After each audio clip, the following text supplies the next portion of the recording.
কল্পনা করুন আপনি আপনার প্রিয় রেস্টুরেন্টে পছন্দের খাবার অর্ডার করেছেন। খাবারটিতে প্রথমে কামড় দিলেন, কিন্তু কামড় দিতেই অনুভব করেন মুখের ভেতর কিছু একটা একদম ঠিক নেই। মুখ থেকে বের করেই দেখেন চিকেন রোলের ভেতর ছিল নখসহ একটি মানুষের আঙুলের ডগা। অবিশ্বাস্য শোনালেও এমন ঘটনাই ঘটেছে নিউ ইয়র্কের এক নারীর সাথে। ঘটনাটি পুরনো হলেও নতুন করে বিষয়টি নিয়ে সাক্ষাৎকার দেওয়ার পর এটি আবারও আলোচনায় এসেছে।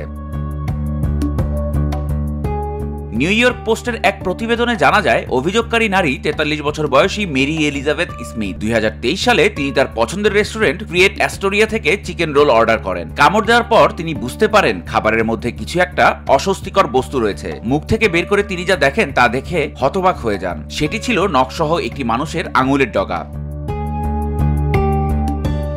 পরবর্তীতে ল্যাব পরীক্ষায় নিশ্চিত হয় এটি একজন নারীর আঙুলের অংশ।